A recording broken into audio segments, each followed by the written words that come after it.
Guys, welcome to our channel. In this video, you will learn on how you can connect your Hostinger domain to Odoo website. So first is you just have to log into your Hostinger account and then just go to the domain section. That's right, and then you'll be able to see here now the name of your domain. After that, log into Odoo, and then you just have to make sure that you have your account right here. After that, tap on the settings and then tap on the manage option. Okay, so you can also skip that part and proceed to your domain names. That's right, and then here you have these two options. I'm just going to select the first one, which is to use my own domain. After that, you just have to put here the name of your domain. So let me just type it out right here.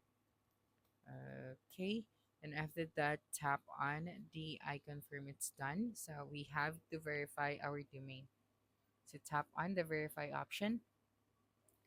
Okay, so let me just type it right here, www dot.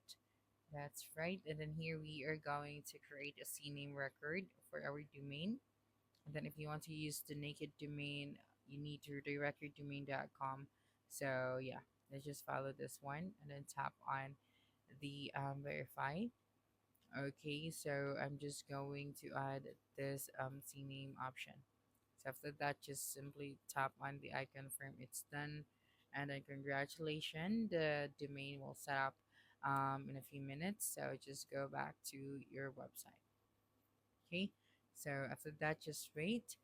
All right, and then here, as you can see, we have our domain name. So all you have to do now is you just have to wait for a couple of seconds, and if it requires you to to change the name servers, so you just have to go to your domain provider. So I have here my Squarespace domain. So since this is my domain provider, if I want to change my DNS name servers, I'm just going to go here and then go to the domain name servers, and then I'm just going to update this one. Okay, so that's it for this video. If you think this video helped you solve your concern, please subscribe, like this video, and leave your comment below. Bye.